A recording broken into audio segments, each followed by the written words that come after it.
Hello and welcome to MPPSC Adda. I hope you all are doing well and you are very much consistent with your studies. Today is 24th of February 2023 and we are going to discuss about the current affairs of the day. आज का सबसे important topic रहेगा नमामि गंगे, क्योंकि एक river है जो मध्य प्रदेश की, उसे इसमें ऐड कर लिया गया है. The first question is recently which river of madhya pradesh's malwa region has become part of namami gange mission. Recently Madhya Pradesh की किस रिवर को नमामि गंगे मिशन में ऐड किया गया है? Your options are option A Kanha river, Pench river, Kanhan river, Wainganga river. The correct answer is option number A, that is Kahan river. Kahan river को अभी Namami Gange mission में ऐड कर लिया गया है और इंदौर इसके रिवर बैंक पे लोकेटेड है. ठीक है, तो ये भी आप याद रख लीजिए. Indore is located on Kahan river bank. ठीक है, ये आपको याद कर लेना है. और जो कहान रिवर है, ठीक है, कहान रिवर जो है कहाँ पे शिप्रा से मिलती है? ये शिप्रा रिवर से मिलती है उज्जैन में, राइट. ये आप ध्यान रखिएगा, उज्जैन में मिलती है ये शिप्रा रिवर से. ठीक है, बाकी जो ये रिवर है इनका आप अगर ओरिजिन पॉइंट जानते हो तो कमेंट बॉक्स में बताएं आप. चलिए नेक्स्ट क्वेश्चन की तरफ बढ़ते हैं. अच्छा, उसके पहले आप ये एक देख सकते हैं, ये एक है इंपॉर्टेंट फिगर. इसमें से ये याद कर लीजिए आप, जो एमपी की है, चंबल, बेतवा, केन, सिंध, हिंदन. ये क्या ट्रिब्यूटरी किसकी हैं? ये ट्रिब्यूटरी हैं यमुना की. तो एक ये इंपॉर्टेंट पॉइंट है, इसको देख लीजिए. और गंगा का जो रूट है वो पूरा यहाँ पे दिया हुआ है. इसमें से अगर आपको कुछ इंपॉर्टेंट दिखता है तो आप वो भी याद कर लीजिए. चलिए नेक्स्ट देखते हैं question. Which Kathak dancer of Madhya Pradesh, बहुत ध्यान से सुनिएगा, which Kathak dancer of Madhya Pradesh has been awarded Sangeet Natak academy award recently. अभी रिसेंटली किस कथक डांसर को मध्य प्रदेश के संगीत नाटक एकेडमी अवार्ड मिला है? Options are Nityanand Haldipur, doctor Puru Dadhich, doctor Vibha Dadhich या फिर राजीव वर्मा. इन ऑप्शंस में से आपको बताना है कि संगीत नाटक एकेडमी 2021 अभी रिसेंटली किसको दिया गया है. The correct answer is doctor Vibha Dadhich. ठीक है, डॉक्टर विभा ददीज जो हैं क्या है? कथक डांसर हैं. ठीक है, मध्य प्रदेश से हैं. और ये कहाँ की रहने वाली हैं? ये हैं इंदौर डिस्ट्रिक्ट से, राइट. अब जो बाकी के तीन नाम हैं इन्हें भी कोई ना कोई अवार्ड मिला है इस साल. बहुत इंपॉर्टेंट नाम है. सबसे पहले नाम देखते हैं हम डॉक्टर पुरु ददीज का. डॉक्टर पुरु ददीज कौन है? वो एक्चुअली डॉक्टर विभा ददीज के ही पार्टनर है, उनके हस्बैंड हैं. ठीक है, और इनको क्या मिला था? इनको मिला था नेशनल कालिदास, ठीक है, Kalidas Samman for classical dance. ठीक है, क्लासिकल डांस. ठीक है, अलग अलग फील्ड में मिलता है कालिदास सम्मान. उसमें से जो क्लासिकल डांस की कैटेगरी में है उसने मिला था किसे? डॉक्टर पुरु ददीज को. ठीक है, ये भी इंदौर में ही रहते हैं, इंदौर के ही हैं. और एक और कालिदास सम्मान मिला था राजीव वर्मा जी को, जो कि भोपाल में. अब इन्हें किस फील्ड में मिला था ये मुझे आप कमेंट बॉक्स में बताएं. हम लोग ऑलरेडी डिस्कस कर चुके हैं. इन विच फील्ड ही गॉट संगीत, सॉरी नॉट संगीत, कालिदास सम्मान. अब एक नाम और है यहाँ, नित्यानंद हल्दीपुर जी का. नित्यानंद हल्दीपुर जी क्या प्ले करते हैं? ये प्ले करते हैं फ्लूट. ठीक है, और इन्हें क्या मिला? इन्हें मिला है तानसेन अलंकरण सम्मान. ठीक है, ऑफ 2021. ये भी आप याद कर लीजिएगा. नित्यानंद हल्दीपुर जी जो कि फ्लूट प्लेयर हैं, उन्हें मिला तानसेन अलंकरण सम्मान. डॉक्टर पुरु ददीज को मिला है Kalidas Samman for classical dance. Doctor Vibha Dadhich जो है उन्हें क्या मिला है? संगीत नाटक एकेडमी अवार्ड 2021. चलिए अब आगे देखते हैं. Which city historically named Jagdishpur and was renamed same as Jagdishpur again.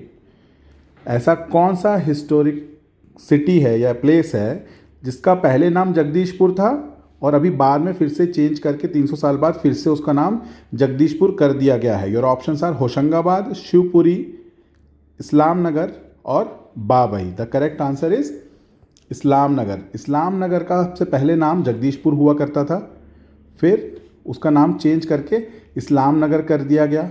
ये किसने किया था? दोस्त मोहम्मद ने उसका नाम चेंज करके इस्लाम नगर कर दिया था. बट अभी गवर्नमेंट ने फिर से इसका नाम चेंज करके जगदीशपुर कर दिया गया है. देखिए, जगदीशपुर जो जगह है वो किसने बसाई थी? वो बसाई थी राजपूत्स ने. ठीक है, राजपूत्स की बसाई हुई जगह थी जगदीशपुर. और वहाँ के जो एक किंग थे, कौन? नरसिंह देवरा. ठीक है, नरसिंह देवरा को इनवाइट किया डिनर पे किसने? दोस्त मोहम्मद ने, ठीक है। दोस्त मोहम्मद ने इनवाइट किया डिनर पे, और किस रिवर के? बेस रिवर के बैंक पे। ये याद रखना है, अभी लिंक करूँगा मैं आपसे। बेस रिवर के बैंक पे इन्होंने डिनर पे इनवाइट किया नरसिंह देवरा को, और नरसिंह देवरा जी और उनके साथ जितने भी लोग आए थे वहाँ पे धोखे से दोस्त मोहम्मद ने सबको क्या किया? सबका गला काट दिया, या फिर आप ये बोल सकते हैं कि बिहेड कर दिया। उन्होंने उनको सबको मार दिया उन्होंने, ठीक है। कहाँ पे? बेस रिवर के बैंक पे ही। और इतना ज़्यादा वहाँ से ब्लड जाके रिवर में मिला, तो फिर उस रिवर का नाम चेंज हो गया। बेस रिवर को आज आप किस नाम से जान रहे हो? आप जानते हो इसे हलाली रिवर, ठीक है। हलाली रिवर, हलाल एक वर्ड होता है ना, हलाल कर देना, ठीक है, वहीं से निकल के आया हलाली। तो इतना ब्लड था वहाँ पे, क्रिम्सन रेड हो चुकी थी रिवर, कि उस रिवर का नाम चेंज करके हलाली रिवर कर दिया गया। और अब यहीं पे क्या है? हलाली डैम भी है, ठीक है। तो हलाली रिवर जो है वो जो है कहाँ, किसकी ट्रिब्यूटरी है? ये बेतवा की ट्रिब्यूटरी है। ये भी आप याद कर लीजिए, बेतवा की ट्रिब्यूटरी है। देखिए एक साथ सारी चीज़ें लिंक होते जाती हैं। तो बस ये कहानी याद रखिए कि नरसिंह देवरा जो एक राजपूत किंग थे, उन्होंने जगदीशपुर को बसाया था। फिर उन्हें डिनर पे एक दिन दोस्त मोहम्मद ने इनवाइट किया। अब ये दोस्त मोहम्मद जो था ये कहाँ का था? ये अफ़गान से आया था, और बोला भी जाता है कि ये मुग़ल सल्तनत से भागा हुआ था, भगोड़ा था मुग़ल सल्तनत का। दोस्त मोहम्मद, इन्होंने क्या किया? बेस रिवर पे इनवाइट किया नरसिंह देवरा जी को डिनर पे, और वहाँ पे धोखे से उन सबको मार दिया उन्होंने, उनका कत्ल कर दिया, ठीक है। तो रिवर का नाम चेंज हो गया फिर हलाली रिवर, जहाँ पे हलाली डैम भी है। और हलाली रिवर जो है वो बेतवा की ट्रिब्यूटरी है, ये आपको ध्यान रखना है, ठीक है, जो एग्जाम पॉइंट ऑफ व्यू से इंपॉर्टेंट है, राइट। और हलाली जो रिवर है उसकी बैंक में उदयगिरी केव भी है, ये भी ध्यान रखिए। इसकी बैंक में क्या है? उदयगिरी केव्स भी हैं, जिसमें क्या है? जिसमें विष्णु वराह अवतार का स्कल्पचर है, ठीक है। ये भी आपको याद रखना है। तो उदयगिरी केव किस रिवर के बैंक में? हलाली रिवर के बैंक में, ठीक है। ये सब होने के बाद जब नरसिंह देवरा जी के आगे वंशज फिर से लड़ाई करने गए, तो इन्होंने वहाँ पे भी धोखे से इन्हें मार दिया। कहाँ पे मारा? लाल घाटी। अब आप लोगों में से जो लोग भोपाल के हैं, या लोग जो इंदौर से भी भोपाल ट्रैवल करते हैं चार्टर में, तो लाल घाटी में बस रुकती है, ध्यान हो आप लोगों को। तो लाल घाटी जो एरिया है वो इसी नाम पे पड़ा है, क्योंकि नरसिंह देवरा जी के वंशज जब वापस लड़ने के लिए जा रहे थे तो उन्हें भी यहाँ धोखे से मार दिया गया था लाल घाटी में। तो वही जगह का नाम है लाल घाटी भोपाल में, राइट। ये आपको याद कर लेना है कि लाल घाटी कहाँ है? भोपाल में, ठीक है। अब इसी नदी, यही बेस नदी थी, ठीक है, उसी का नाम चेंज होके हलाली रिवर हो गया है, ठीक है। और बेतवा से कहाँ मिलती है? बेतवा की ट्रिब्यूटरी है कौन सी? हलाली रिवर। तो Halali river meets Betwa river at कहाँ पे? विदिशा। विदिशा में मिलती है, ठीक है, at Vidisha. Halali river meets Betwa river at Vidisha. और विदिशा का पुराना नाम अगर आप ध्यान हो आपको, तो पुराना नाम क्या था इसका?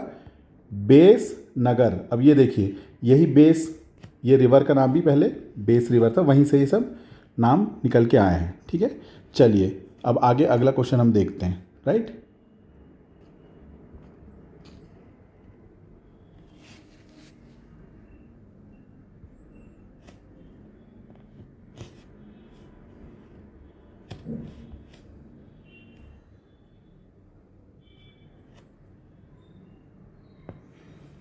चलिए, थोड़ा सा डिस्टरबेंस हो गया था,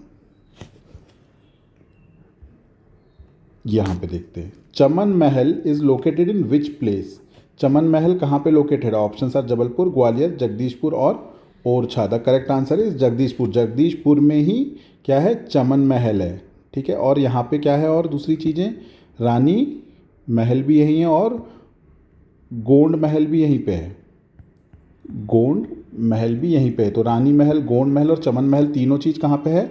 जगदीशपुर में। ये एक इंपॉर्टेंट आर्टिकल है। ये सारा जो कुछ मैंने आपको कहानी और स्टोरी भी सुनाई है, ये सब रोजगार निर्माण से इन्फॉर्मेशन मैंने निकाले। ये फैक्ट्स जितने भी आपको यहाँ दिख रहे हैं, ठीक है, तो ये इंपॉर्टेंट है एग्जाम पॉइंट ऑफ व्यू से। चमन महल कहाँ पे है? चमन महल इज़ इन जगदीशपुर, ठीक है, तो आपको ये ध्यान रखना है।